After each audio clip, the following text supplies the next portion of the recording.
Hey, listeners, have you ever wondered what you're missing on the Patreon? Let us ask you these questions. Do you like the Pre-Fixe? There's an extended version of it every week on the Patreon called the a la carte. Do you miss your favorite dead celebrities? We have a medium who comes on to talk to them on the Patreon. Are you an astrology buff? We have an astrologer who comes to the Patreon to read the celebrity stars. Do you want to hear what we edit out of the podcast? Then you can listen to our cutting room floor episodes on the Patreon. Do you ever wish we could fix you? Then listen to our all-tier advice episodes right now on the Patreon. And if you ever want to kiki with other listeners of this pod, come to one of our hilarious live Zoom spectaculars.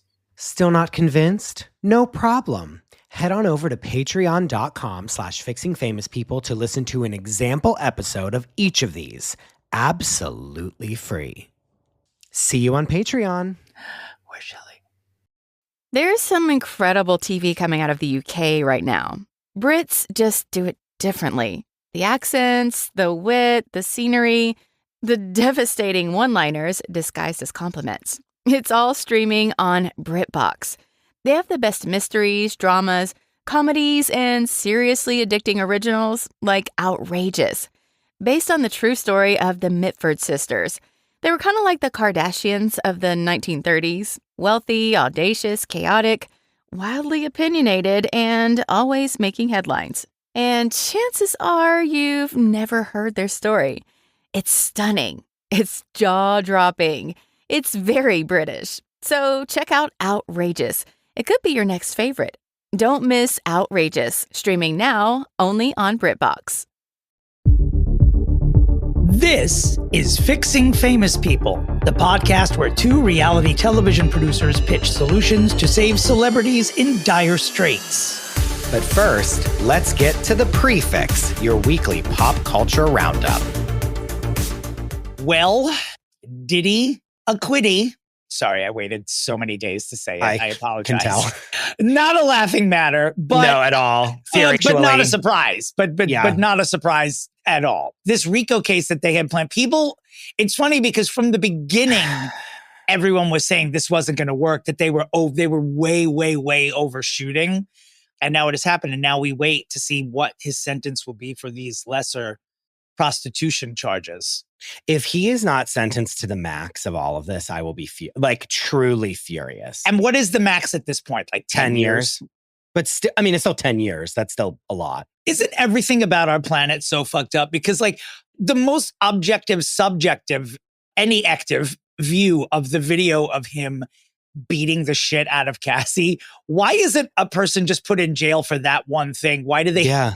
It's like sometimes you just don't want there to be a jury trial. Like, no, just go I'm away. Like, throw the book at it, which is like the whole antithesis of our country, the reason our country was founded. But in this case, I'm like, throw the book at him. Can we just be communist today and put him in jail just for that? Yeah. It's just bizarre. It's just whatever. He's gonna have a career again. He's going. No, I don't think so. Let me tell you something. I bet that if R. Kelly gets out of jail, eventually he would have a career. Well, they should definitely do a reunion tour. I wouldn't even waste the listeners' time with 20 of my favorite vulgar names for the tour of Diddy Acquitty and R. Kelly. Although if R. Kelly did tour alone, if he was really smart, he would just call it "Sit Down, Robert," a quote from Gayle King's interview with him. Or "Robert is seated." That would be the R. Kelly Robert tour. Is seated. Goodbye. Not me pulling for R. Kelly to go on tour. No, also like, what are you doing?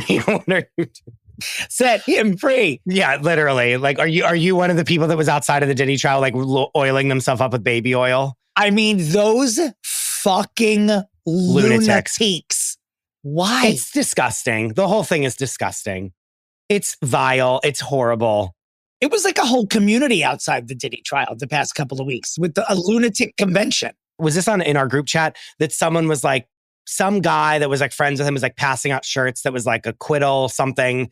And this one charlatan, like capital CHA, was like, oh, I like just am wearing this shirt because like someone was passing it out and I'm an independent journalist, AKA I have a TikTok account.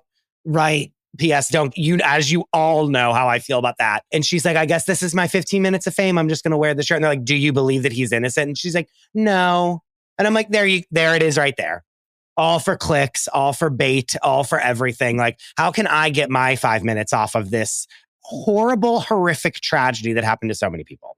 I don't want to say I'm craving, but I need to see what Diddy Acquitty looks like outside of a courtroom sketch. Where is my white-haired photograph of him? Yeah. Where is that? And when he's leaving, why do we not see any photos of that? Or do they exist and we're just not seeing them?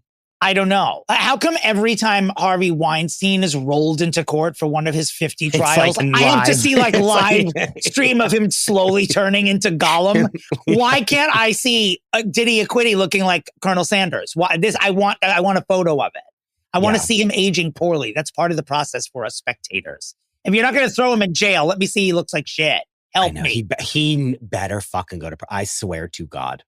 He's going to love it there anyway, now that we know all of his secrets. Anyway, Sean Combs, fuck you. I mean, backhanded congratulations. Like, you got whoever was prosecuting you, those people are going to be shamed forever. And you know the other thing, it's like after our conversation with Amanda Knox really colored so many ways that I look at the world.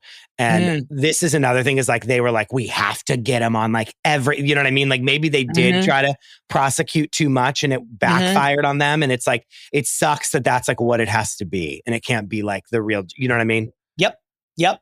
Like, that's so fucked up. You know what I mean? It's like, again, she's like, my prosecutor like had to like nail me to the cross because everyone wanted it so badly. And even though he didn't, like, you know, he eventually like broke him down to believe that like I'm a good person and I'm not a psycho killer for no reason. Like, he still had to like not admit that like this was ridiculous. You know what I mean? We did say this. We/I/us/you said this a year ago when this was all going down. We were very concerned that they were throwing so many things, that they were smorgasbording this case way too much, and that he was going to slip through. I mean, we certainly weren't the only people who were saying it, but we were the best looking people saying it. So people should have paid attention to us. And now look, now he's maybe going to get 10 years. And first of all, thank you for that compliment. My pleasure.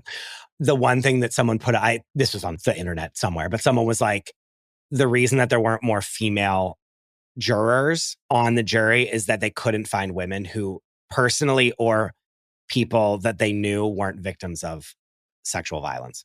Which is like what a lovely commentary on our society. I know, I'm so sorry. I know. But it's like, let that wash over you for a second and be like, wow, this world is so fucked. Anyway. So many people are being sexually assaulted that we can't assemble a jury of your peers because everyone's biased, is what you're saying. Yeah. Which is disgusting, like horrific. All right, Dominic, let's go up. We're in let's go up. People don't come here to have us scream about it. All right, so I'm going to skip this next story and then hop over to something good. Can you please just take us through the return of Fergie on the internet this week? Dominic, okay, truly like 2 minutes before you signed on to here, I was viewing the resurrection of London Bridge, one of Fergie's best songs. And it's in conjunction. I still don't know how or why. Maybe it takes place in London, but this show, Too Much, which is Meg Stalter, and then that Will Sharp, who was in the second season of Lotus. Yes. Lotus. White Lotus, and was in that A Real Pain, who I think is so hot, by the way. Oh, you remember his body in White Lotus season 2? I was like floored by how gorgeously bodied he was. He's gorgeous. Like, right. Damn. And then he plays I love that he was so hot and he was the booby prize in that. Yeah, he was like the loser. And I'm like, he's the one that someone was, it's like, oh, he's not good in bed. Just sit on it. Like, don't abandon him, Aubrey Plaza. What's wrong with you? Also, of course, he's not good. Look at him. Like, of course, he's terrible in bed. Look at him. He's beautiful. But then he played this, like, the guy that's the tour guide for them in Poland. Incredible. Did great. Anyway.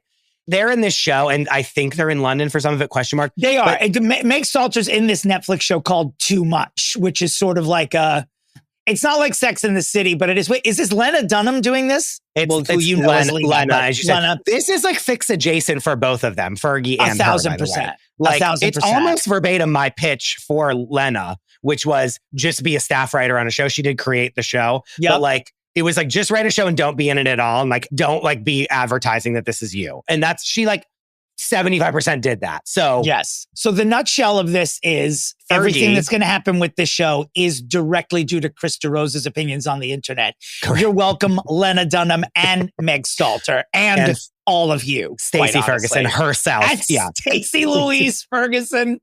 There's a new Netflix show created by Lena Dunham called Too Much, which stars Meg Stalter moving to London to just do her thing, to just be as Meg Stalter as she possibly can, which is she's phenomenal performance. She's so engaging to watch. And because the show takes place in London, Fergie's London Bridge song has now come back and is part of the promotional campaign for Too Much. And the point of it is that in the original video, they're actually on the Tower Bridge, not the London Bridge. And that was a thing that like people said a lot about the video and like knocked Fergie for. So in the beginning, they're on the London Bridge and Meg Stalter's like, this place is a fucking dump. Like, what the fuck is this? Like, disgusting.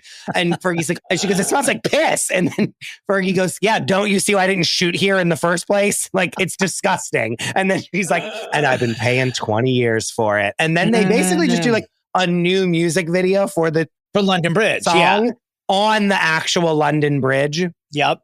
And like Meg Stalter's like dancing sluttily on like the Royal Guard, what do they call them? Like the Beefeaters and like Royal Guard. Yeah. All of those things. And and then she's like flashing her tits and she gets like arrested and like, it's like, it's funny, but like Fergie looks great. The song is incredible, as we all knew. That's the real headline for me is that not that she was ever like fading physically or that's any of my business, but it's like a time machine version of Fergie that when I first saw this video promoting the series, I thought it was old footage from the original video from decades ago. She looks amazing. Truly. Yeah. Truly. Yeah. She looks incredible. And she has her age on her face. Like she does look older when she really there's no get glass in there, facial but happening. it's like but she looks good work. She and she looks great. The song is banging, as we all know. And it's weirdly like, I'm surprised we've never pitched it because it's like, it's just like, remember how great this song is? And we're like, yeah. Like, and that's all that it is. And she just like shot for one day in one outfit. It like took one day for her to do this. And it's like, it's great. I'm obsessed with it. It's honestly genius. It's genius. Like, I'm happy for all of them. It's going to be, I mean, and I love to use this phrase because I just like the way it sounds, but this show, hotly anticipated. I love it. And I think it's out now. I believe that it's out today, which is yesterday. I'm anticipating it so much. Wednesday. Oh, wonderful. All right. So we'll review it next week then. Yeah. I'm excited. I love her. I worked with her actually once and she was so fucking funny.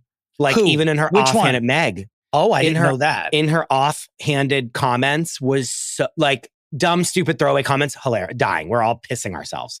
I'm obsessed with her. All right. Since we're talking about shows that we can't stop talking about, and I have tried to defend this television program don't do this podcast. I have tried to defend it with and without Christopher on other podcasts. You know, I'm not a person who writes material. I am always loath to come on any podcast and start saying the writers suck, what's wrong with the writers? Because writers get pushed and pulled by networks and bosses and they're told to do things. Sometimes they don't have the creative freedom that you think they do. And Just Like That is on a spiral right now into a toilet that looks like the Sarlacc pit from Return of the Jedi. And the four of them are screaming. They're being fisted into oblivion. And not in the fun way. No, not in the fun fisting way. You love to say the Sarlacc pit, by the way. I love this. I love to use the Sarlacc pit. It's my favorite hole. It's my favorite comedy reference hole. I'm going to murder you. This show, there's Stop trying to move on while I'm laughing at you. Your favorite hole. I'm going to literally hit you with a bus. Okay, go ahead. I'm done now. So LTW. Why do I always mess? Okay. Her father dies. Her father dies. The character, her father dies on this recent episode of And Just Like That. However, he also died 2 years ago on the same television program. What on earth is going on? Happy to have her have a storyline. P.S. But begging for her to have a real storyline. Why was it just like, we had a good one that we didn't exploit during season 1. Let's bring that back. That's not how this works. Also, isn't AI like supposed to be like telling me that this is wrong? Do you know what I mean? Like with all the AI you have these days and the networks desperately wanting to use them to stop paying you and me, that slipped past ChatGPT, didn't it? By the way, why am I mad? Why are you mad? I don't. Why am I screaming? This show? What is it like? The only other show that I hear people screaming this loudly about is RuPaul's Drag Race, which makes more sense to me because it's contestant based and you have your favorites. But the way that we feel about this show and have felt about it for more than 25 years at this point is it's like a child. It's like infuriating. Like watching a child grow up and fail. Like You're right. There are zero scripted shows that the public has a reaction to like this. You can take your whole Yellowstone universe. No one's crying over that. There are people crying on TikToks about their characters swaying into dangerous territory and just like that. And I saw a tweet the other day about someone saying that Cynthia Nixon is somehow playing the two most annoying characters on all of HBO Max and that she should be given a special Emmy for her work on it just like that and Gilded Age, that she's taken both of these legacy characters and turned them into absolute menaces. P.S. She's the best character on the Gilded Age, like by 17 miles, because she's such an idiot and it's so great. And she's like single-handedly starting the temperance movement in her living room, which is incredible. That's what I've heard. That's what I've heard. And for the listeners, just so you know, we did have a Provincetown watch list, Christopher and I, that we talked about for weeks. We ended up only watching the Mariska Jane Mansfield documentary, but Chris did take me on a whirlwind tour of the universe of the Gilded Age. And when I tell you that his description of it being beautiful but incredibly slow moving was completely accurate, I mean, nothing's been more accurate. Not one thing. Again, they're people fanning themselves. I'm exhausted watching the Gilded Age because I can't even imagine how long it takes for these people to get dressed. It's so many layers and it looks hot. The one daughter, and I was literally wearing like the hat that you see like Napoleon Bonaparte, like when he's like being captured at Waterloo, like that's like the hat she's wearing. And I go, oh, she ran away last episode. They just found her. And Dominic's like, okay. But so many people were like, best show. I love it. I feel like no one's watching it. But I said, because we're being shamed on the internet. And people are coming out of the woodwork left, right, and center to tell me that they love it. It's their favorite show. They're obsessed with it. And so just know if you're watching it and you feel that you're the only person, you're not. But in just like that, we're going to have to start calling it And Just Like Crap. I mean, because the show is just like crap at this point. And we watched 2 episodes together. And when I tell you, we looked at like the number of times we looked at each other and just had our hands up in the air being like, what on earth are we viewing right now? Right? Aiden talking about having sex with the ex. Nothing on the show was ever believable. Like it was always a fantasy world, but now they're like these alien women who are like staying in relationships and doing things that are like bad for women. I don't know how to explain. It's like now the show is no longer about female empowerment. I don't know what's wrong with that.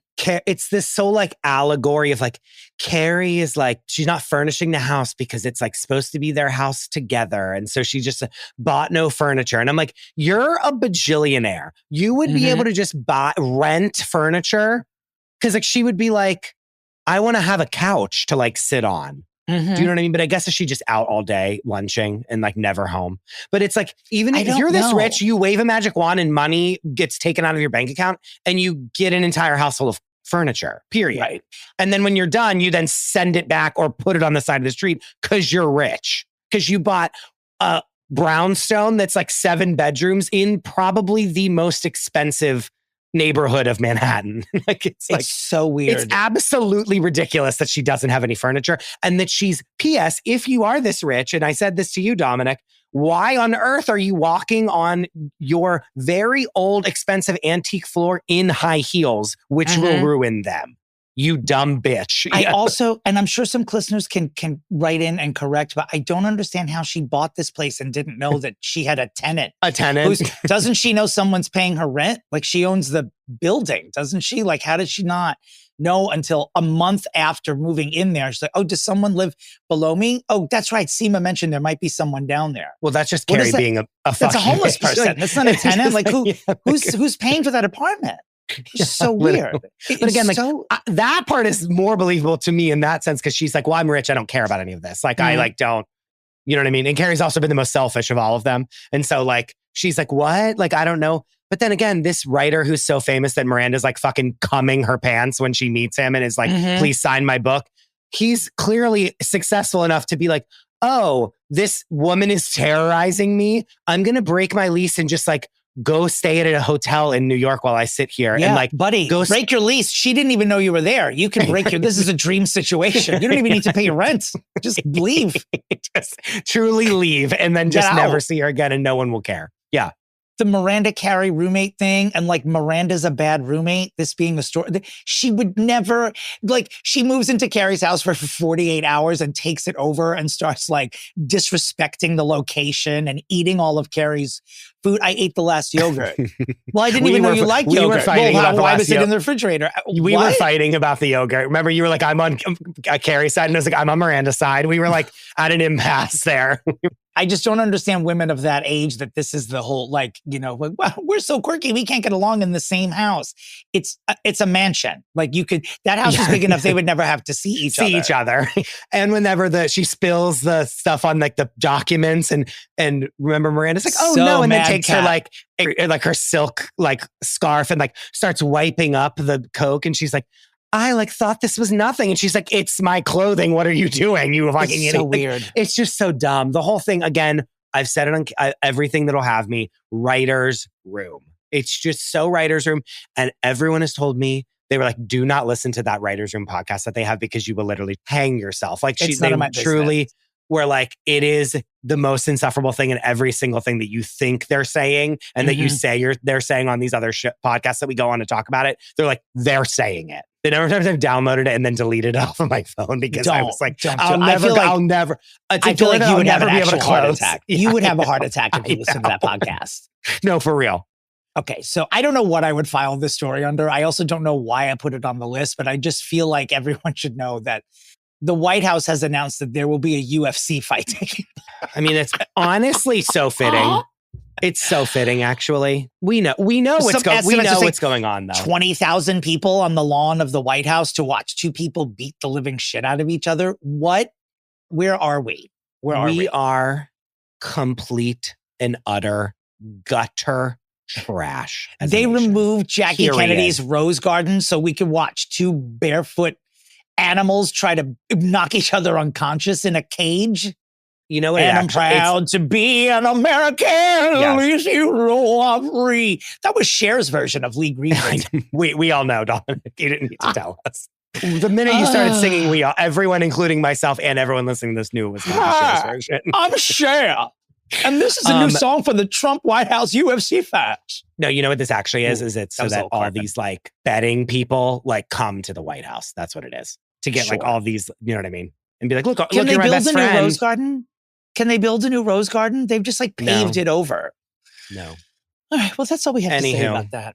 Well, do we know who's fighting at least? Is there even like someone fun? Is it like, remember when like Logan Paul fought, what's his name? R. Kelly and Sean Combs. I have to leave.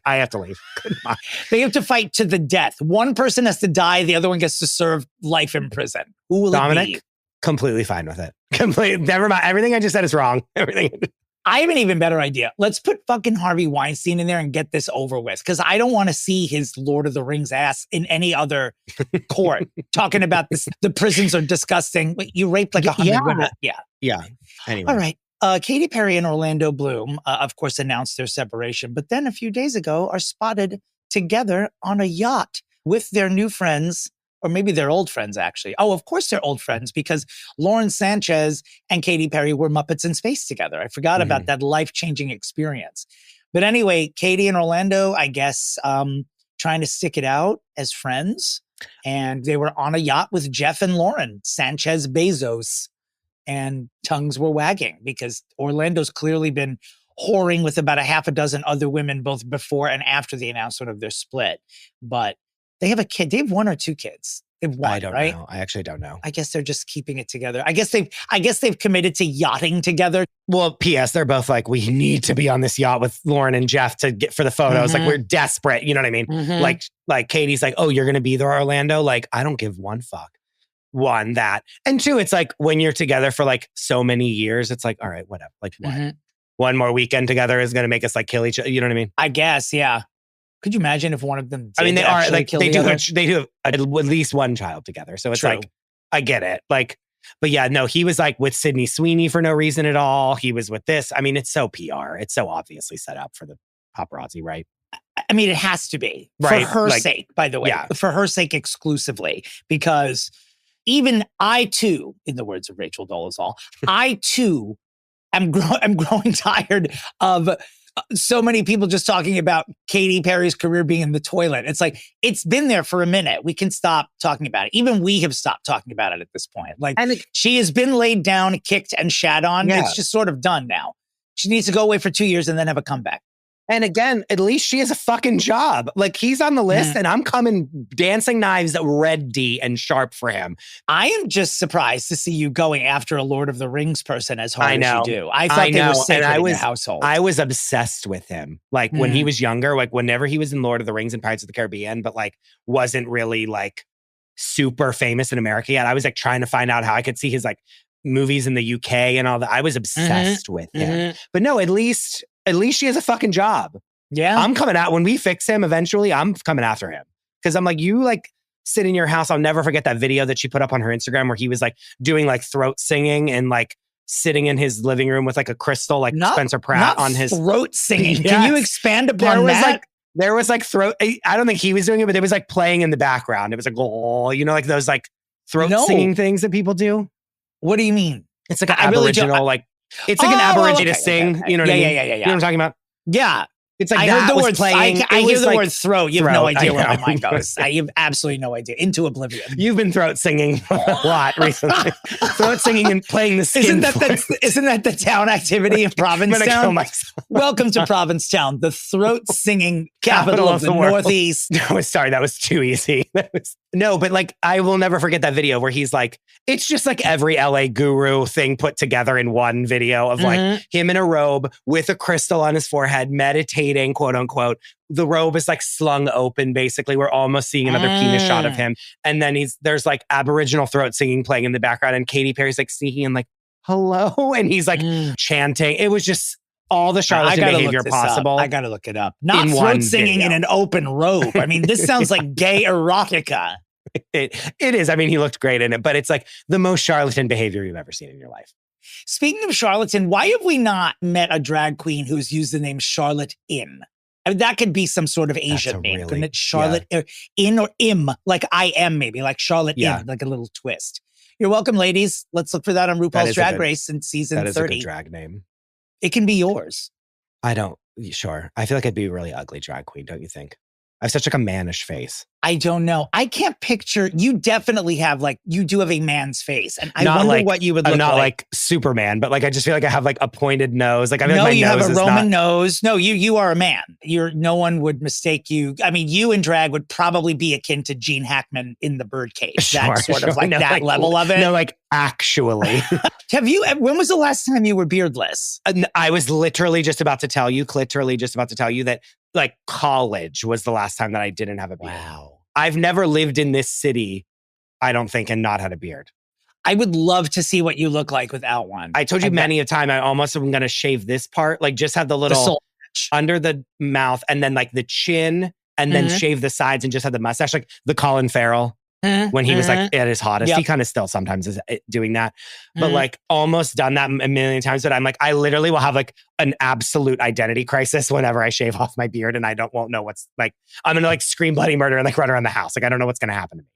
Before we move on, we do need to speak about one of the most important issues of our time, which is our Klissner hats, which went on sale last week. Thank you to the surprisingly large amount of people who have purchased these hats. The bad news is they truly are limited supply. These, like all the merch we do, because that's just the way the world works. It's not going to be around forever. Please head over to our links on the Fixing Famous People Instagram page or anywhere else you can find us and take a look at the hats. There are 4 of them available. Interestingly, there's one called the Dominic, which is black, which if you're watching our reel on the socials, I'm wearing. And there is a khaki one called the Christopher, because these were our personal favorites. They are the 2 lowest selling. They're not your personal favorites, which is upsetting to us. But we did create them with ourselves in mind. And so I guess that's like on us, you know? But there's a black, a gray, a khaki, and a blue. And the gray, which we call the dench, is the bestseller. Is the bestseller. I'm surprised at all of you. I guess because I don't leave the house without black clothing on. So I just would always go, if I'm buying anything, I always buy a black version of it as well, just in case. That's because you live in New York City, Dominic. I guess it is. And I'm just a dark person. And also the gray is like, you can wear it with black, you can wear it with not, like with like color. You could, like the gray, I feel like is very versatile. The gray and the blue are the best ones, you said, right? Those are the two bestsellers. So, as they say, fuck my drag, but buy the hats. Yeah. I mean, we love that people are so excited about them. And so many of you reached out to us about being excited, and we are grateful for your enthusiasm. So don't forget about that. Also, while we were in Provincetown together, we did record some content that's going to be coming at you shortly, as was threatened by Chris and I for the past couple of months. Chris will be showing you how he makes his world famous tuna salad. Does that sound boring? You know it wasn't. You know when we recorded it, it wasn't boring. We had a very talented crew with Chris's partner Hassan on camera. I was in this video while Christopher was preparing the tuna. I tried to distract him as much as possible by telling a series of idiotic jokes. I did not distract him. The tuna was delicious. You will learn how to make this. It's a lot of fun. So we have some content, some longer form content coming at you in the YouTubes in the coming weeks. And we'll let you know here when it's going to come out. And know that the first thing we did when we started this video was make ourselves a drink. So if that is any indication of what directly, well, I had a pre-drink directly from the bottle before we did a cheers. Because that's how I make tuna. Because nothing says put mayonnaise-based protein in your belly like have a tequila base. Yeah, it's always good. Stomachs love that. Well, Mel Owens is a gentleman who is or was going to be the Golden Bachelor until he appeared on a podcast and said, I'm going to cut anyone older than 60 because old people are hideous.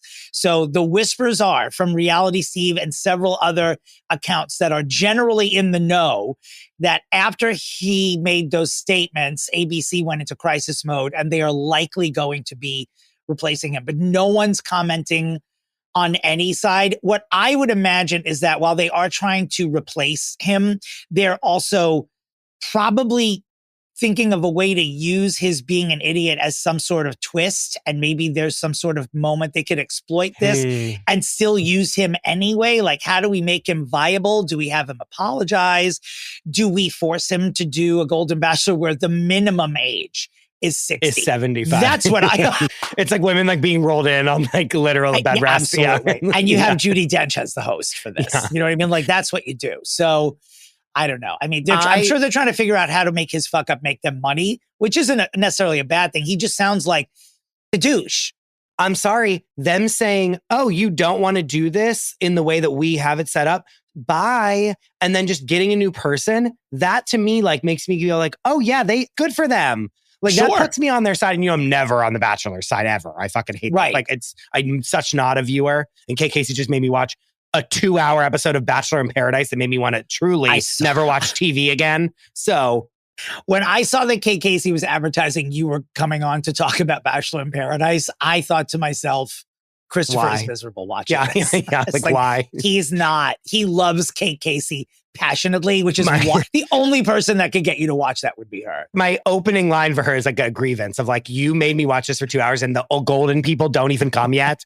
And I like know that you didn't know that, but like, how dare all of you, everyone involved here? I think you should show up to Kate's podcast and say, before we begin, Kate, you owe me an apology. Oh, that conversation. That's happened 6 times already. Like, I've truly been like, I'm starting this off by saying I'm mad at you because you made me watch this. I've said that to her 16 million times. All right, so some sadness. We have to take a brief sad moment. Someone we both love from a show that we both worshipped. Julian McMahon passed away this week. He was only, I think, 56 years old. Absolutely terrible. He was the lead on Nip Tuck. He was in a million other things, but most, Nip Tuck and Fantastic Four for modern audiences it's what you remember him for the most. Also, wasn't he in Buffy or Charmed? Really sad. Oh, he was in Charmed. He was in Charmed. Okay. But sorry to this man and his family. That is terrible. I mean, we haven't seen him in a while, TBH, but yeah, Nip Tuck, like an all-time great series. Like, absolutely all-time great show, largely because of his ridiculously sexy character. Like he was great. One of my favorite lines in television history is it's the first sequence of the show. And he picks up Kimber at a bar and they bang, and he literally does cocaine off of her ass. And they bang it out, like first scene. And then he's walking out of the hotel the next day and the bellhop is like, how the fuck did you do that? And he looks the guy right in, like, how did you pull this girl that's like a supermodel? We don't see much of her, by the way, anymore. That Kimber, not at all. The woman that played Kimber, which not is at sad all, because I found her so good.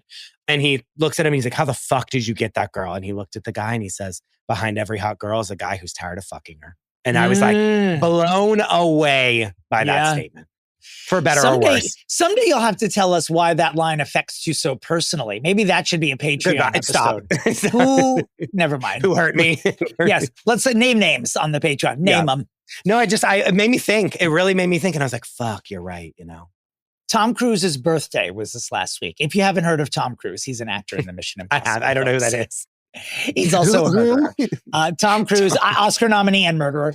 Rosie O'Donnell, who apparently still, the whole gag on her show was that she was in love with Tom Cruise and made it like a daily affirmation, still loves him. Went on the socials. Happy birthday, Tommy, with 1 billion exclamation points. The comment section of this, like lava, burning everything I'm sure. in its sights. Hey, Rosie, love you, loved your show. Don't understand why you're still obsessed with an absentee father who knows where Shelley Miscavige is. Like, they are pushing him into the gutter. Like, and I'm just surprised that Rosie even devoted an Instagram post to him, knowing that was going to happen. But like, is that why? Probably why. Know what I mean? I don't know. I truly do not know. It was just a strange choice for her. I mean, she does love the attention, obviously, but I guess I didn't realize how, I don't think it's universal, but people who hate Tom Cruise fucking hate Tom Cruise. Like they really do not like him at all. No, I live in a fantasy world with you where you're like watching every Mission Impossible. The majority of people. I know he's murdered people, but anymore. I love the franchise. I can't stay away from it. I'm not a perfect person. I will say I was like in some day, I don't remember what it was. It was like someone commenting on how they shot like the first one on some Instagram, something. But like watching the scene of when he like comes down from the ceiling and like is like stops right, like the most famous shot of the whole thing. Where he like lands and he's like right above the floor that's like censored. Yeah. Like I was like, fuck, it really was. The first one was a really good fucking movie. It was great. Like I was tempted to go back and watch and Okay, so let's talk about Wicked adjacent news. No new news on Wicked or Wicked for Good, which is coming out in the fall. But John Chu, the director of Wicked, who is a hot property now because of it, has announced his next project. Are you ready for it? I actually don't know this. He's directing the Hot Wheels movie. Oh, God. Is that real? Are you making this up or is this real? It's as real as anything can be. That's what he's doing. I don't know what the premise of the Hot Wheels movie is, but it is one in what will be over the next few years, a long line of toys being made into movies, which if you watch The Studio on Apple TV Plus, it is the storyline of that show in real life. Like it's unbelievable. So also we already have the Hot Wheels movie. It's called Cars. Hello? Like there's an entire franchise of Pixar movies about cars, race cars. So that'll be his next project. I am certainly hoping that Cynthia Erivo and Ariana Grande make some sort of cameo. They're little pink and green cars. Yes. Wouldn't that be cute? But if he just carried them? Or is it like real people that are like the drivers of the cars? Do you know what I'm saying? Like I'm thinking of Cars, like the animated movie where the cars are people, like where the cars have personalities. But I'm like, oh, it's probably actually going to be like more like F1 than it is like, it's going to be like Barbie, where it's like, you know what I'm saying? Like, it's where it's like the drivers of the cars are the characters, not the cars themselves. The bottom line is this: I will see the Hot Wheels movie, because it just sounds so like of all the toys. Why? I don't understand. I literally was like making everyone watch like watch Jurassic Park so that Hassan and I can like watch all the Jurassic Parks to go see the new one like in IMAX. For no reason other than to see Jonathan Bailey and his slutty little glasses. Like, for those real. Slutty little glasses. Like, and like the P.S. his co-host is Scarlett Johansson, who I fucking can't stand ever. And like, I'm like running to the movie theater to go see it. Why Why do you hate Scarlett Johansson? Does this answer the previous question? Was this the hot girl you were fucking until you were just tired of it? No, it doesn't. She's like said, there's been some very, very bad shit that she said. Like when they were like, why are you playing Ghost in the Shell? She was like, I should be able to play any race. And I was like, no. You know what I mean? Like, that's just not true. I, too, should be able to play every race? Because that would have been You want her to say that. I would love that. Wait, what was the I, too? I literally don't remember this. I don't even know if it's actually accurate, but in the Rachel Dolezal folklore, it's just like, I, too, am an African-American. Like, that phrase is assigned to her. Sure. I don't know why, but it's always, whenever anyone says I, two, it's just, they should just call that a Dolezal. A Dolezal. But no, yeah, she just like, she's an incredible actor. Like, don't get me wrong. I'm not saying she's like not good at her job. She's like one of the best actors we have, period. But at every turn to like be an asshole, she's an asshole. And I'm like, oh, yeah. And again, everyone else loves her and like, it's fine. I just like don't like her. We have one more story to talk about here, but before we get to it, what we have coming up on the a la carte this week, Dr. Phil's company going bankrupt. Literally no one shedding a tear about it. Thank God.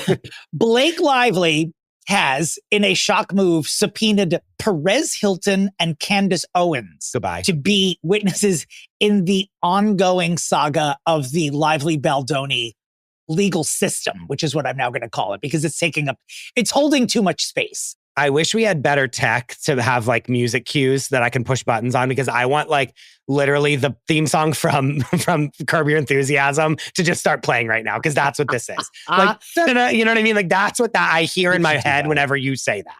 We should do it. I mean, we have the tech. We're just like lazy. People out there are like, there's a button right on your computer. We're like, we know that. Can someone else press it while we're talking? We need an engineer. Also, is Ryan Seacrest okay? And we'll say nothing more about that. You have to listen to the a la carte. I'm sure he's going to be fine. Denise Richards, a couple of months ago, swore that she and her husband would never get a divorce, are getting a divorce. We'll talk a little bit more about that and whether or not everyone who goes on Real Housewives of Beverly Hills is just cursed. It's a curse factory. Yeah, sometimes, yeah. But the final story that we will discuss here on this main broadcast, Drake's comeback has begun. He has released a song. Now, Drake, by the way, keep in mind, there's like a years-long now feud between Drake and Kendrick Lamar, world superstar Kendrick Lamar, who, if there is a feud here, has won it hands down to a point where I don't think Drake's ever going to fully recover from it. But Drake, in a cheeky move, has released a single called What Did I Miss? Not bad. I don't think it's strong enough to sort of like punch Kendrick in the face, which is what he would want to do. But I don't know, just sort of cute. Which is what I've always thought about Drake anyway in all of his endeavors. I've always thought, that's cute. But like he was just in like the DMs of like the mayor of Toronto, right? Remember that? Or like some representative. That politician, right? Saying that representative was lame for going to a Kendrick like concert. You're like in people's DMs, like being upset about Kendrick. So like you didn't miss anything because you're quite literally all over the internet about it. And like, again, in people's DMs. So goodbye to you. So Aubrey. It's Aubrey O'Gay. It's sort of like I know you'll never forget. There will never be something funnier than that. You will never top that joke about him wearing all those purses in his knee pits. On his knee pits, the best shit of my life. He releases this song called "What Did I Miss?" A surprise on July 5th. A surprise at midnight. Several people cared. Not everybody. You're not Beyonce. Yes, several people cared. But basically, he drops his track as really he's calling out people who turn their backs on him. And in the track, he's like, you better not, well, he refers to them as N-words. You N-words better not ask for no favors. It's love for my brothers and death to a traitor. I don't give a fuck if you love me. I don't give a fuck if you like me. Asking me, how did it feel? Can't say it didn't surprise me. And then a lot of N-words and then other stuff that I'm bored with. Hang around pussies who try me. Let's go. Okay, tough guy. Okay, Aubrey. Okay, tough guy. What are we doing? So stupid. Also, like, what you like? Yeah. Welcome back. I'm sure I've said it. I've said what I needed to say about it. I just don't. I feel like he's dead and buried when it comes to Drake versus Kendrick. Like again, my fix. Serena on the Super Bowl was IT period. Like he's not coming back from that. You've been tonked. The greatest living athlete of our time. Like just being like, remember when you wanted to date me and I didn't want to date you on the national stage? And then I danced about it in a way that only you would understand, but / all billion people knew that I was basically taking a dump on you on the Super Bowl. Yeah. Goodbye, no, Drake. it was rough. Goodbye, Aubrey. And that was like a 2 seconds of film. You know what I mean? And it was 2 seconds that changed Aubrey O'Gay's life forever. It changed, and if not the world. The country, the world. Again, if he would go back, Marvin's Room 2, I'm telling you, Return to Marvin's Room, my pitch, that would get Maybe him. that's what the album, I'm sad. If he's like, I'm sad that everyone made fun of me, I'd be like, yeah, that's sad. We'd feel bad for him. We wouldn't. I mean, we would think it was a good move, but no one's feeling bad for him. He's got too many Birkin bags in that house. Feeling bad. Speaking of feeling bad, today we're fixing Natalia Grace, and we were as delicate as we possibly could be about this. Curious to hear what you all think about our suggestions for how Natalia Grace can maintain the lifestyle to which she has been accustomed, which isn't a good one. So we actually want a better lifestyle for her than what we're on her side. I feel like we advocate for her a lot in this episode. We do. So we do. Yeah. So we hope you will enjoy that. Please go to our socials, follow the links, and pick up some Klissner caps in 4 glorious colors, mostly autumnal, we will say. They're autumnal winter colors, but you can wear these anytime. Yeah. And if there are colors there that you're not seeing, shoot us a DM. You want a neon green Klissner cap? Maybe we can make it happen. We will question if enough demand, we'll give the supply. We will question your tastes and openly mock you on this broadcast, probably with your first and last name. But if you do want it, then of course, shoot us a DM and we will see what we can do. So that and more after these vital messages.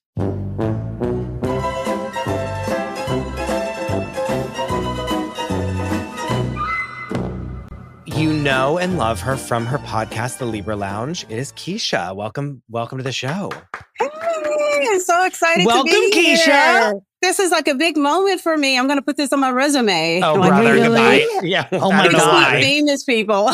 We're so happy to have you here. Today we are fixing the infamous Natalia Grace, who some of you may not know is actually a real person. She's not the daughter of that lady from Grey's Anatomy. She's an actual real person.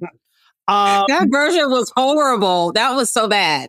You know what? Oh God, I didn't even ask about Keisha's podcast. I'm so excited to talk about Natalia Grace. I'm so sorry. So am I. So before we get there, Keisha, tell us a little bit about the Libra Lounge.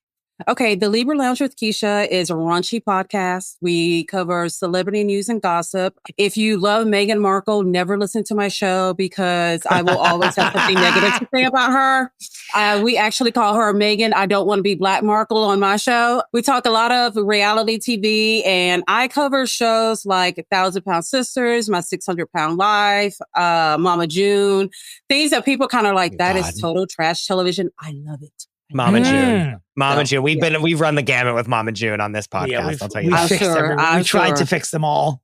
There's God. That was a waste of time. They cannot be fixed. Like literally, you have to start all over, like with dough, and like mold them into better people because they're just awful. Freaking, what's her name? Honey Boo Boo. Like the other day was like, I still have no idea where the money is. Like they're sitting on a couch together promoting the show, and she's like, my mom still has all my money, and I don't know where it is. Anyway. Moving right at shit. It's horrible. She's going to have to, you know what? She's going to have to let it go. Mama June is not going to give her that money. It's gone. It's spent. She doesn't have it. She doesn't have it. She does not have it. Nope. I mean, thank God they still have the show now. Dear God. Yeah. Okay, we're not even here to talk about Mama June. So, but in the same realm, I will say, they've come to us in the same genre of programming for sure. Yes. We have Natalia Grace, who, you know, I mean, she needs us. I believe that she needs us. She is, did you call her an electric character? It's funny because she is.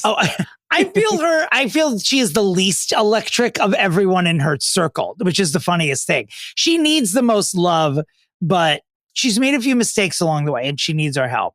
But at this point in the broadcast, we play our middle name game where I will ask our guest and Christopher to guess the middle name of the person we're trying to fix. Now, before we begin, because I will have many stipulations this week, as Natalia Grace was born in another nation, do either of you know one or more of her possible middle names? Is Grace not her middle name?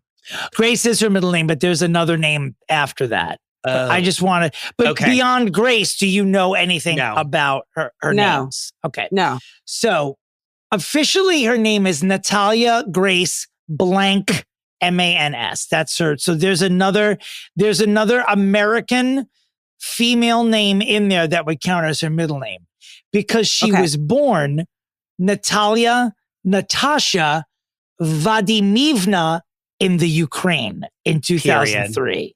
You're welcome. I'm giving you the best Alex Trebek that I possibly can with my accent work right now. Yes, you did great. Because there's no way I would have lost $1 million if someone said, "I'll give you $1 million to pronounce this name." I would have like, I'm gonna be broke. She was born September 4th, 2003, in the Ukraine in Mykolaiv. It's with an M. It's in the fucking Ukraine. I'll tell you that. Okay, it's a town that starts with an M. And she's a Virgo, if you care. Whatever Virgos in 2003 were being named, what could the middle name be here? Natalia You're Grace saying it's like an English Mans. name. It's not Natalia. It is an American name. It is not like, right. Yeah. Like it's like an English name. Okay, got it. Okay. It's not like Stolichnaya or anything like sure, that. It's definitely, it is a woman's name. Okay, I thought it was going to be adoption. Would be the actual middle name. That is not it. That is not it. Okay. I'm lost. I don't know. Sophia. Good guess. And not in tone, not terribly far off. Really? Okay. Not off. Okay. Sophie. Like it's a normal name like that. Quote unquote normal. Marie? No, it is Renee. Natalia Grace Renee Mans. Oh, yeah, no. Okay. Oh, God. And her last name is Mans because of that preacher and that wife. Because of Antoine and Cynthia Mans. Yeah. Which is There's so many charlatans to get through. We have 7 people to talk about in this one episode. The last set of charlatans to sink their claws into her were the Mans legally. Yeah. So, I mean, where do we begin? Just with the simple fact, she's a Ukrainian-born American who was born with dwarfism. She was adopted by an American family at the age of 7 in 2010 and was abandoned 3 years later. I don't know at what point of the story we picked this up. The American family that adopted her famously are the Barnetts. Well, she was adopted before then. She was with a different... She was with a different family, and they pretty much packed her shit up, took her back to the adoption agency, said, give her to someone else. Don't ever contact us again. Prior to the Barnetts. Yes. Is what you're saying. Okay. And then that's when the dwarf family was going to adopt her, and then they didn't. Yeah. Right? Because then... Yeah. Basically, she gets passed around by like 75 million families. And I will say, I'm not going to lie, I don't really watch that much true crime, but The Curious Case of Natalia Grace or whatever it's called on Max... HBO Max. Now, it was so fucking good. Yeah, it was. For one of those shows that I normally would not watch, like would be like, why on earth am I watching this? I was riveted the entire time. It's just, there's so many characters, you know? So where we first receive her is like, she's adopted by the Barnetts. The wife is this like woman that never appears on the thing because she has like hightailed it out of town after all of the goings on with Natalia. And she's the one that's like, Natalia's evil. She like pushed me into the wife creates this narrative that Natalia pushed her into like an electric fence. Remember that? She has pubic hair and is actually an adult and she's trying to bang them and is like not a child and like basically tries to do this whole thing, which is like likening it to this movie Orphan. The movie Orphan. Yes. Right. Which is one of my favorite movies. It's so good. Have seen it probably 50 it's so good. So, of course, when this all came, people start talking about Natalia Grace. I'm like, Esther? Are we talking about Esther? Yeah. And she really is. Something's wrong with Esther was the tagline of that movie. Yeah, exactly. So, I mean, here's the thing. This is what's so messed up about the whole thing is that let's say she's truly innocent. Yeah. There's still something fucking weird about her. There is something odd. Yeah, there's something up. There's something up. Because she grew up being told by all of these people that she was this and she was that and she was this and she was that and she knew that wasn't true. But then when the mom they're putting her in an apartment alone by herself and telling her like, get a job. And she's like, I'm 10. Yeah. Right. Like legitimately that young. Do you know what I mean? Like, and we're fast forwarding, but basically this whole family like does all this fucked up shit to her and she doesn't know what her identity is. She doesn't know what age she is or everyone's telling her something she knows to be true is wrong. Do you know what I mean? Like, how is she supposed to be normal? I don't know much about this first family, but that you guys have brought up, and I'm just reading about them now, but they were from New Hampshire. And when they adopted Natalia, I did not know this. They adopted her as Natalia Lourdes. Stop. No, shut up. That was not her name. I'm not making this up. In 2008, she was adopted as Natalia Lourdes Ciccone by Diane and Gary Ciccone of New Hampshire. They adopted her in 2008 and put her up for adoption in 2010 for what People magazine alleged was her quote unquote disruptive behavior. So at this point, she's put up for adoption. She's only 7. There's something not right with her. Like, you cannot be with that many families, and they collectively, they all have said the same thing about her. Well, they cannot all be lying. No, but she's also, what stability does she have in her life ever in her life? None. What stability has she ever had? Well, none. Of course she's acting out. You know what I mean? It's like, and we'll never know how much of what's wrong with her is because of all the people she was exposed to. Because as I was watching The Curious Case of Natalia Grace, all I'm thinking the entire time is like, she's been to this many families, and the system that runs where children are placed can't find one family. And you don't want to use the word inappropriately, but none of these motherfuckers are normal at all. Like, kids, you're born into a family. Anyone can have a kid, but when you're placed in a home, you'd think it'd be a little more discerning than biology is when it's assigning you a child. Like, every one of these families needs to be in a sanitarium. Every single one of them. It's insane. I agree, because like, literally, when you are adopting a kid, you have said, okay, I'm financially stable. We're in a good relationship. We want to, at this time in our life, we want to go and get a child. As opposed to, oh man, I blew a load at someone one night and we had a baby. Like, oops. Like you.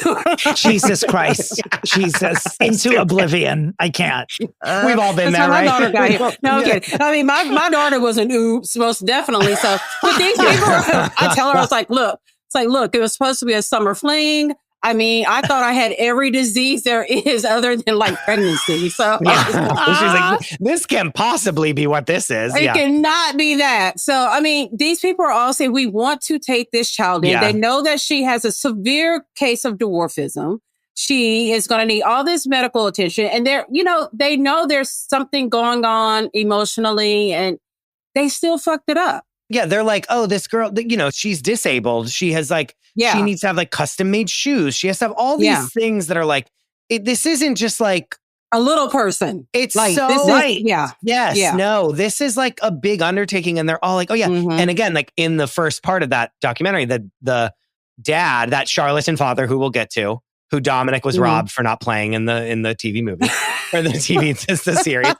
I'll get over it eventually. The dad alleged that the mom adopted her because like she was gonna like make her be a genius. Remember they had like one kid that was like a genius, and the mom was like a mathematician, selling books about how like she like fostered this kid's genius, and she was this like charlatan woman who like is like, I think I should be on Oprah. You know what I mean? Because I like let this child bloom, and I like know how parenting is, blah, blah, blah. Meanwhile, they show videos of her like making Natalia Grace like do like a perp walk every day in her own house. Remember they'd make her stand there, the Peter pants and all this. Like, again, no hope of her being a normal person at all. Like at all. Yeah, I think she adopted this kid and realized this kid is not as smart as I thought she was going to be. Because when you're from the Ukraine, you expect for them to be really smart. You know what I mean? I know that's like a cliche right there. No, but like she was like, oh, I'm going to like use this child to like level up my like whatever grift I'm doing. And then she's like, oh, wait, it's not working. Right. Which is like not why you adopt a child. It's like at all. No. Especially a disabled child. Like, I believe that she really did adopt her for herself. You know what I mean? Like, look what I did. Sure. I'm this great woman. Yes. Look at 100%. This poor child. I taught her how to speak English, and now she's to look at her thriving and telling you, it's like, okay, boo boo, hold on. No. Am I going to get a cut? Like, how much money am I going to get out of this deal? And she's like, I'm not doing that. So I think this woman is totally crazy. She really is. There's something wrong. And she with like her. Doesn't speak to the father. And then the father is in the documentary is so good. Because then the dad is doing this like one-man show about how the wife would like abuse Natalia. And he did this one-man show of like him falling on the ground and like reenacting the abuse and then looking to the camera and being like, are you getting this? And then he's like, do you have the camera framed up correctly? Hold on. Okay, let me take it again. Hold on. Let me move my hair back a little bit. Give me from this side. He's like, we were all victims. A SAG audition like you've never seen before in your life. Right?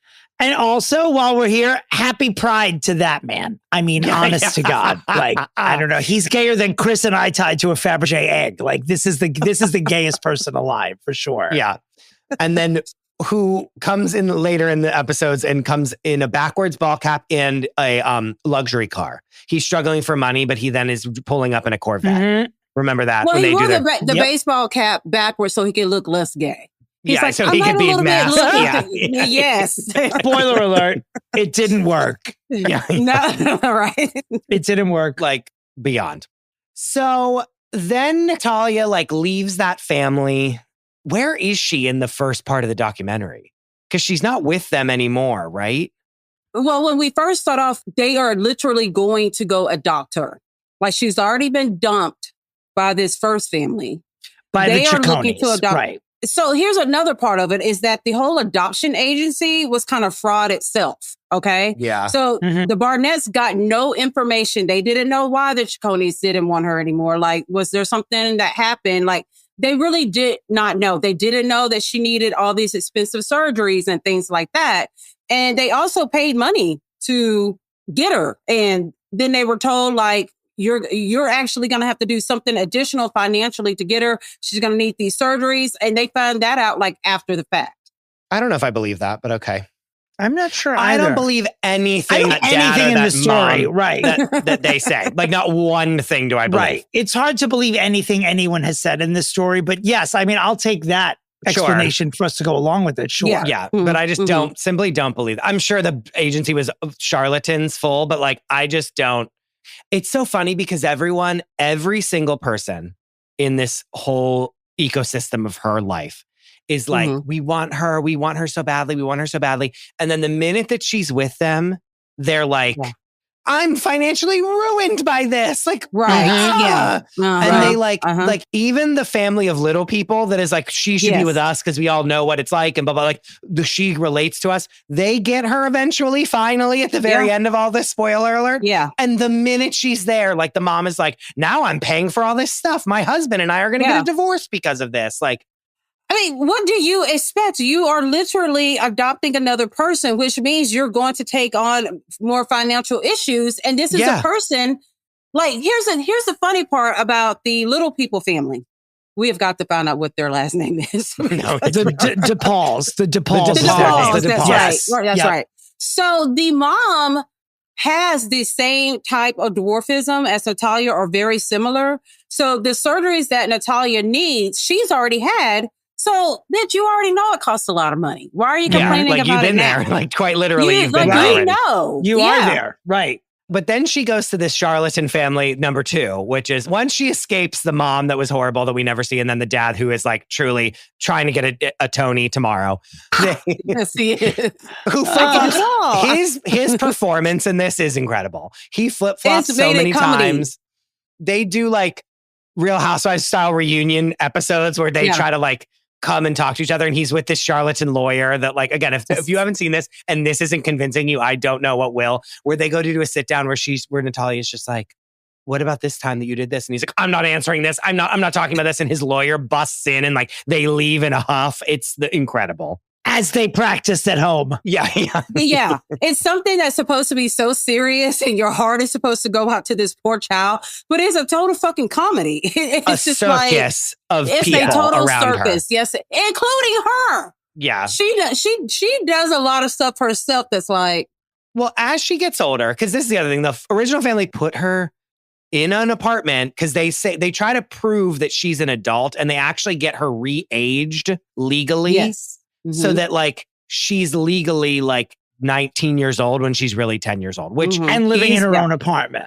And which every single person that's involved in that to make that happen should be in prison for that, by the way. That's true. Am I wrong? I agree 100%. You're no, not wrong. I agree 100% with that. Including the judge. Yeah. The judge should be thrown in jail. That like, which later they go and she does dental records and they're like, you're 10. Like, you know what I mean? They're like, you're now 19 and that was 10 years ago. Like, these are the teeth of a 19-year-old person. Like, right. Yeah, I mean, and before she actually got the apartment, they sent her to like a mental institution.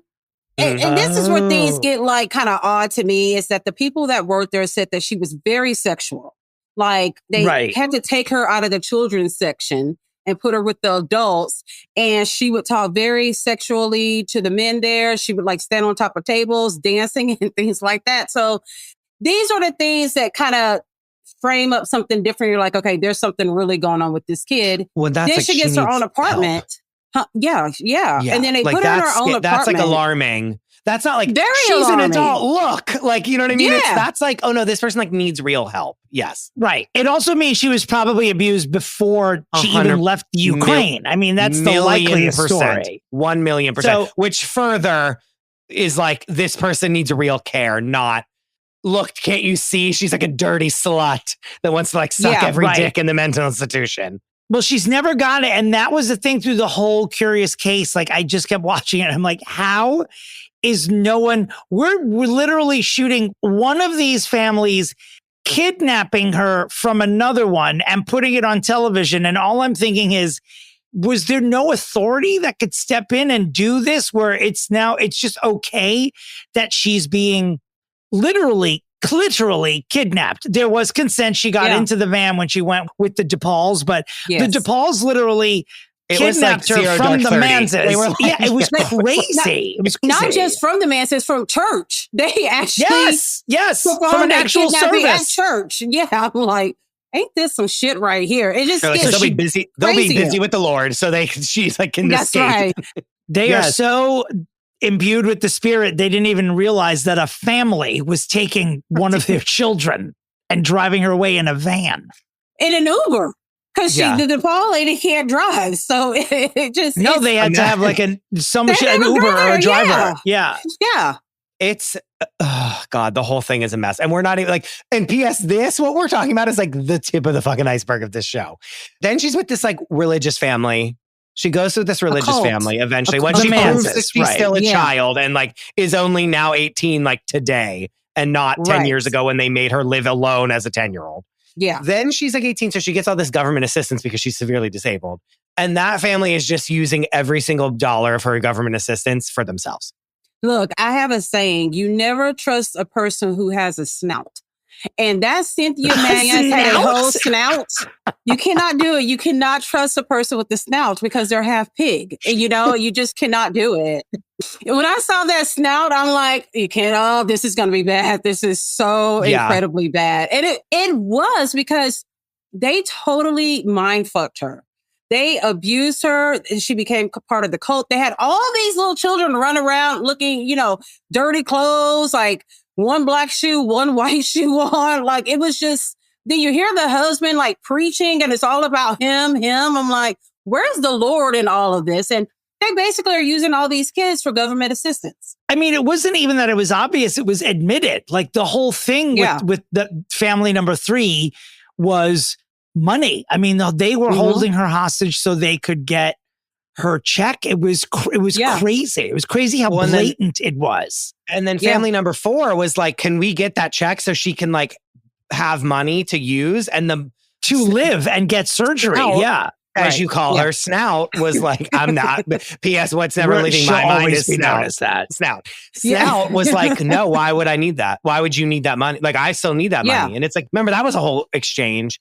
Then we get into, and this is where, Keisha, you're really going to like, let it rip, is like, then whenever they're confronting, when the DePauls are like confronting her being like, why did you stay with them for so long? And they're trying to like get her to admit that they're abusive so that they could like get custody of her or something. She eventually is like, no, I want to be with them again. And like, which again is like its own whole like Stockholm syndrome of problems. Sure. This poor girl has never known safety once in her life.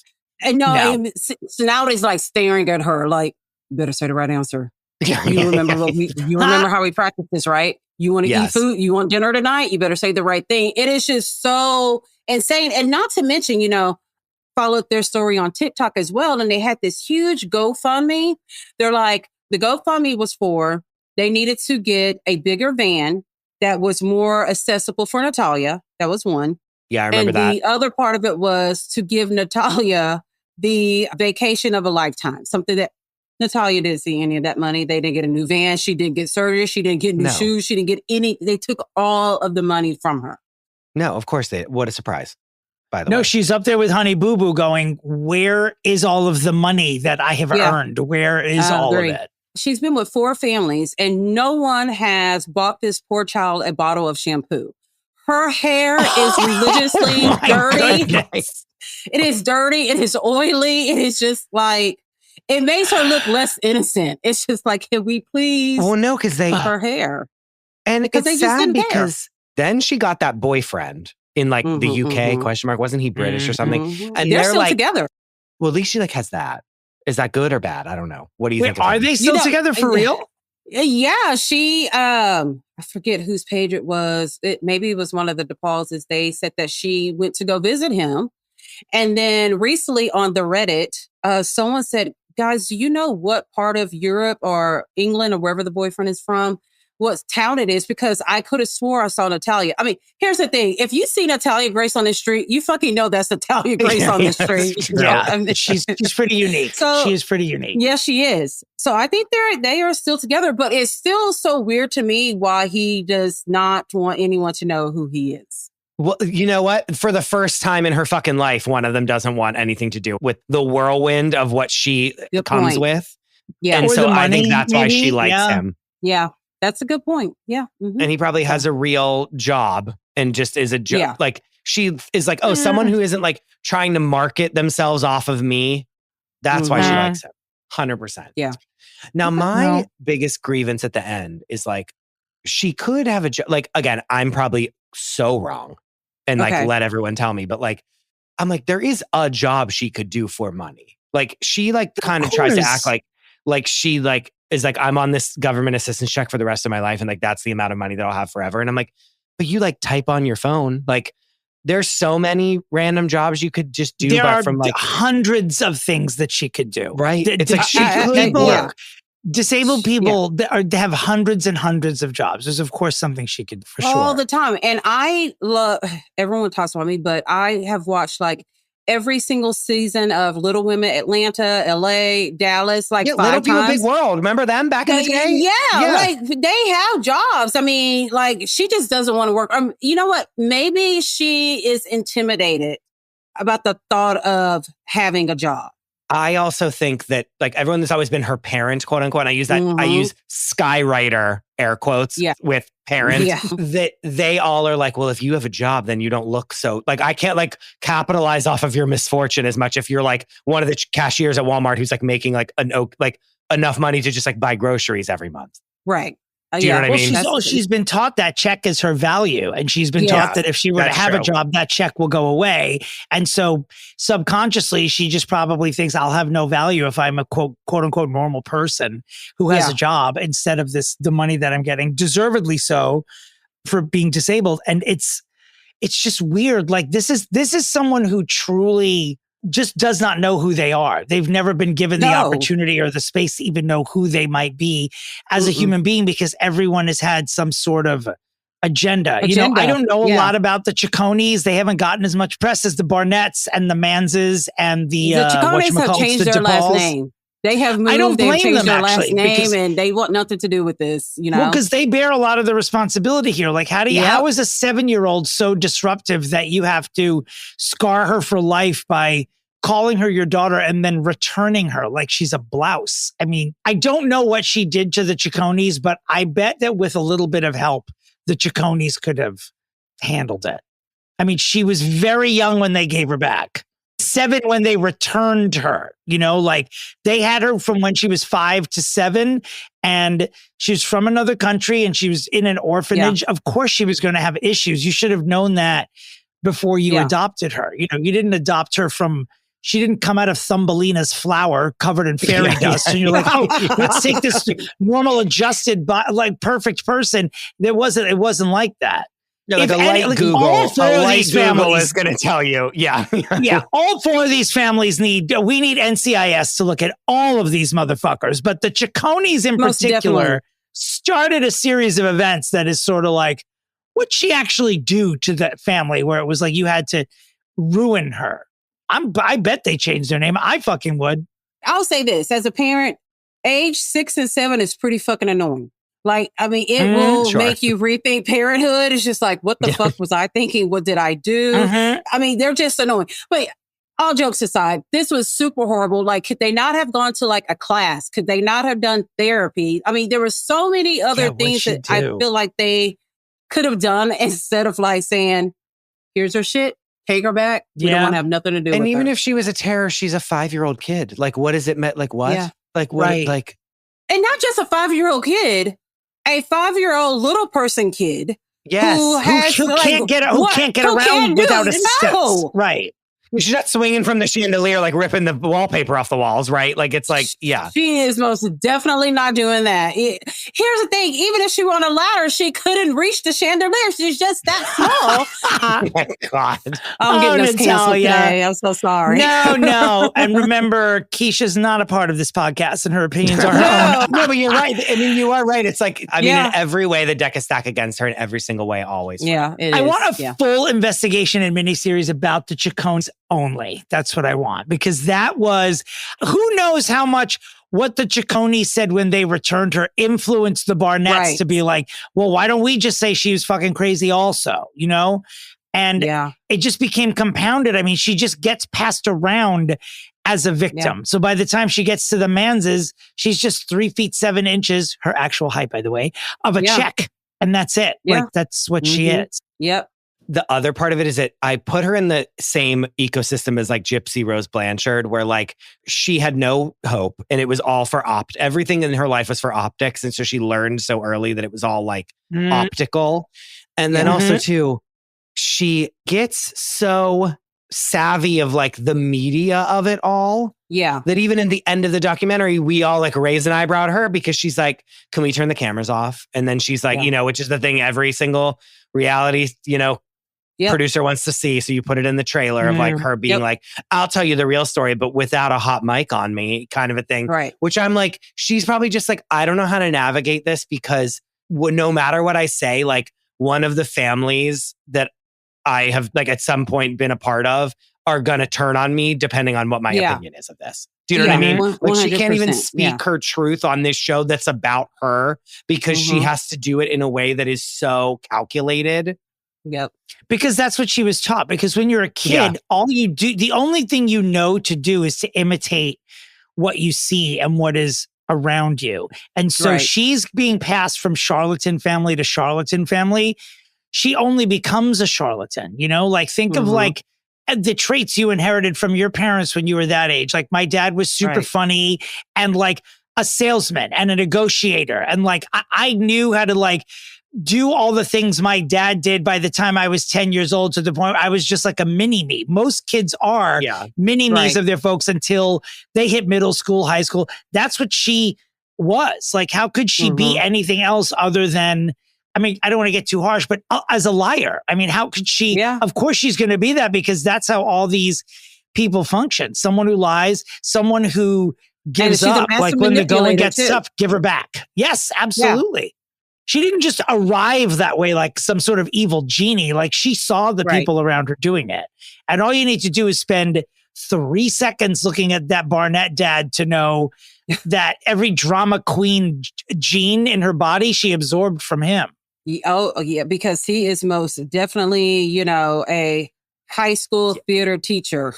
Yeah, he's Mr. G from Summer Heights High, like multiplied 17 times and then put on like steroids. Like, the fact that he's even willing to appear on a follow-up on camera to say one word. At least the Chaconies have the good sense to change their name and get the fuck out of Dodge. The fact that this guy would still appear means that he has like a medically impossible version of narcissism that has ruined this girl's life, or contributed to ruining it. And remember that in the first season of it, he was like, Natalia is a monster. Like she is like a 20-year-old and a murderer. And like she's tried to kill my wife like 16 times. And then in season 2, he's like, my wife is a monster, Natalia is innocent. Like he flips his entire story to being Natalia and I were both victims of my monstrous wife. Which I think there's probably some truth in there. I do think that the mom was pretty awful. Oh, I believe every single thing that Natalia says about the mom. 100%. Yeah. So she sounds like a fucking piece of shit. Yes, she does. And, you know, not that Michael. And she's been smart enough to keep her distance the whole time too. She's not popping up in these documentaries like her ex-husband. She wants. And I think she's still in Canada with 2 of the boys, because 2 of the boys don't speak to the dad. Only the genius son lives with the dad. Yeah, because I remember at the end, the son is like in the basement. He's in his like basement bedroom and he's sitting on the bed. Right. And he's like, yeah, my mom is a fucking bitch. And he's right. We believe him. Yeah, I do. Yeah. It's funny that we believe it and we never even meet this woman. But then we saw some of her Facebook text messages that she was like sending to people talking about Natalia. She even tried to have sex with that one little guy, the older little guy that lived in like a really trashy house. Oh, yeah. She tried to like wasn't she like, you and Natalia should like fuck? Right? So, or something? Yeah. She's totally fucking disgusting. Yeah. It's disgusting. Yeah. Yep. Oh my God. Meanwhile, she at the time was a child that what's her name was trying to be like, oh no, she's 20. And they got her the re-aging thing. Like, again, people should be put in prison for. That's like agree, because insane that was that's allowed to happen. Yeah, there's been so much shoved under the rug with this case. She fell through the cracks so many times that I feel like even anyone who could rectify it would be implicated now. So they're just trying to ignore what happened to her because it's shameful, really. Like her getting passed from family to family like that is just crazy. It's sad. And all that has to happen is for you to give a child up for adoption. Like anyone, that could happen to any kid whose parents just are like, I don't want to do this anymore. Yeah, we all have moments where like, oh my God, what am I doing? Like, you know, just kidding. But yeah, it was really, you have to wonder, has she been their biological child? Would they have done this? I don't know. I don't know. Me neither. And then it's just so weird because they're like, we're getting, even the DePauls, like, they're like, we're getting Natalia out. Like, we're getting her, like, we're pulling her out of this. And then they get wacky too. Then their marriage is falling apart and they start acting weird and they want the check. It seems like they want the check for the right reasons, but God, this fucking check, why isn't this just being put in an account for her to access when she's 21 years old? Why is anyone getting it? Well, give them a fraction of the check. Was. I'm sure it wasn't enough for everyone to be making this much of a fuss. No. Yeah, that's what I was saying. I'm like, what? How much was it? Like, why isn't that check? And I'm not a lawyer, but why isn't that check? Why don't they give you what is needed to raise the child? And then the rest of it goes into a trust that the kid can access when they become an adult. You know, like it seems like, I mean, that is a system, the adoption system, the prison system. These are all like, very rusted cogs in a giant wheel of something that needs to be fixed. But that to me was the most damning thing. Like, obviously, her being her and the salaciousness of the story and being like orphan is what dragged all of us in. But when you're watching like the first series, were there 3 series of a Curious Case? Yes. By the time you're watching the third one, you're almost like, why is there even enough material for a third fucking season of this? Like, how has this shit continued to happen to this one internationally known person and no one at the government has fixed this? Like, how has no one swooped in to rescue her? How does someone like this fall through this? So weird. Every crack. It falls through every single one. Possible. Every crack. Yeah. Yep. And again, once they prove that she's like really her own age, why are there not police officers rolling up to that drama queen's house and like throwing him in handcuffs? Right. I don't know. I mean, they did go to court about it, but nothing came of it. I don't know. I mean, in the name of Todd Chrisley, I promise you, Mr. Barnett would like a few months in the Slammer. I'm saying, and I'm using Slammer on purpose. Yeah. Look, he would totally He'd check into that fucking thing if he could on his own. He's like, I'm not ready to go. I'm not ready to go. Actually, here's some more evidence that you guys will use against me. Give me 5 more years. Please. He's literally like, how much more do you need? Please put me in jail, ass up. Please just put me on a stretcher and wheel me in there. Good Lord. There's a lot of, like, in fixing her, all I'm thinking about is like, I just want to, of course we're going to fix her, but I just want to like give her $100 million of taxpayer money and just say, we're sorry. And be like, do whatever you want with this. Yeah. Right. Yeah. We'll even give you permission to kill 3 of the 8 people who wronged you. Here's a gun. Go but just 3. Now, if you go to 4, you're on your own. Just 3. We don't want to do a mass murder. No, because once you pass 3, you become a serial killer, and we don't want that, because then we're going back to being. We just need you to take out the worst, just the worst ones. Yep. And like, let me just state right here again, like Gypsy, I'm comparing her to like Gypsy Rose Blanchard, who aided and abetted in murdering her own mother. Natalia Grace has not committed one crime. True. No. Okay. So again, like, what I want her to do is write a memoir. I want her to do this. I want her to do that. Like, she's not ready to be, like, she's not able or capable to deal with her telling her own story yet. Right. So what I want her to do, like, I have all these ideas of like the fame of it all that I want her to have, which is like not what she really should have or want. I want her to press charges against all of the people that have wronged her. I want like Gloria Allred or someone of that level to come in and swoop in and be like, you have been wronged by so many people, and I'm going to, even just for vanity's sake, like file all of these things and drag all of these, like that charlatan homosexual man that was her father for 1 minute, like that wife that's in Canada, like I need her extradited to the United States so that she can stand trial for her crimes. I need like all of the pig face, what is her name? Snout, the other guy. Yeah. P.S. We did not bring up that in his YouTube sermons, there's like one of those like spirals in the background of it that like is truly what you would put on like a movie in the 60s of like someone being hypnotized. Yeah. Like, did we just all gloss over that? Because I didn't when I was watching it. Him, the Snout, they need to come in. Like, I need like, and it's not Judge Judy, but like, I need someone that's like as fierce as Judge Judy that's taking this like 100% seriously, being like, I am going to like lay the fucking law down on these people if they can't like argue their case that they're innocent of any of these things. Okay. And I want the whole world to watch.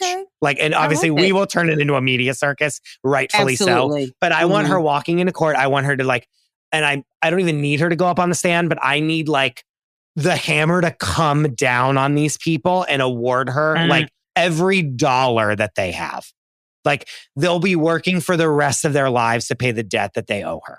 Like liquidation. These people have nothing, obviously. Like they're going to have to get jobs to support her because they're all like. But I need like her stream of income. Like this check that they're all fighting over is nothing compared to like what I want liquidation. Do you know what I mean? Like I need like that level and like put in prison.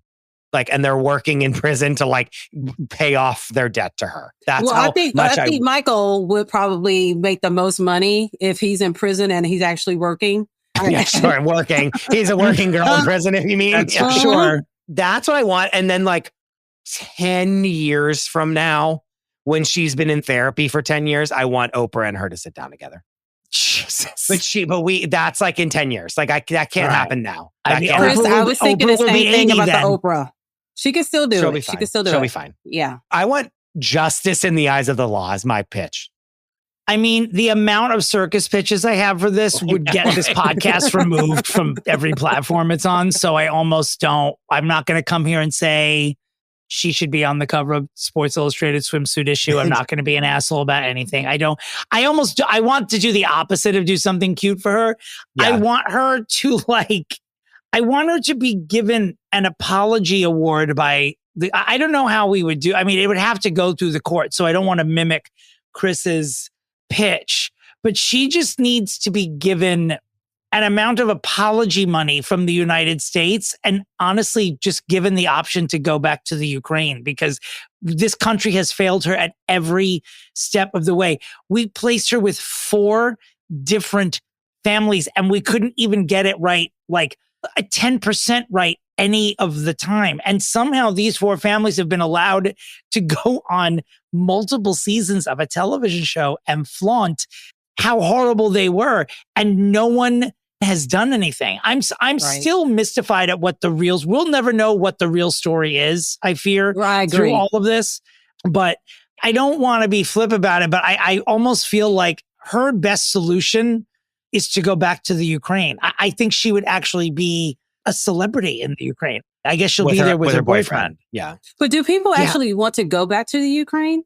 I really don't know. I don't know. No, isn't it like still actively in war? I mean, she didn't choose to leave. She just left. Well, I mean, she would be like in England with her boyfriend in theory. Like she would like be in England. That's where the abandonment one started, is when her mom gave her up for adoption. Yeah, for real. Yeah. So, okay, so I have to pick. I don't want my pitch to be weak, and maybe it's not the Ukraine, but my actual pitch is for her to, I don't hate America. It's nothing like that. I mean, we are a work in progress, needing more work as each day passes. But this is someone who was failed by the things that suck about being here, which is like there's so much of a system that no one is overseeing, that she was just abused her entire life. She needs to just be given a golden parachute and sent to England or the Ukraine on the United States dime because we failed her. That whole system failed her. I know it's not a very glamorous pitch, but no, but it's like I want her to leave.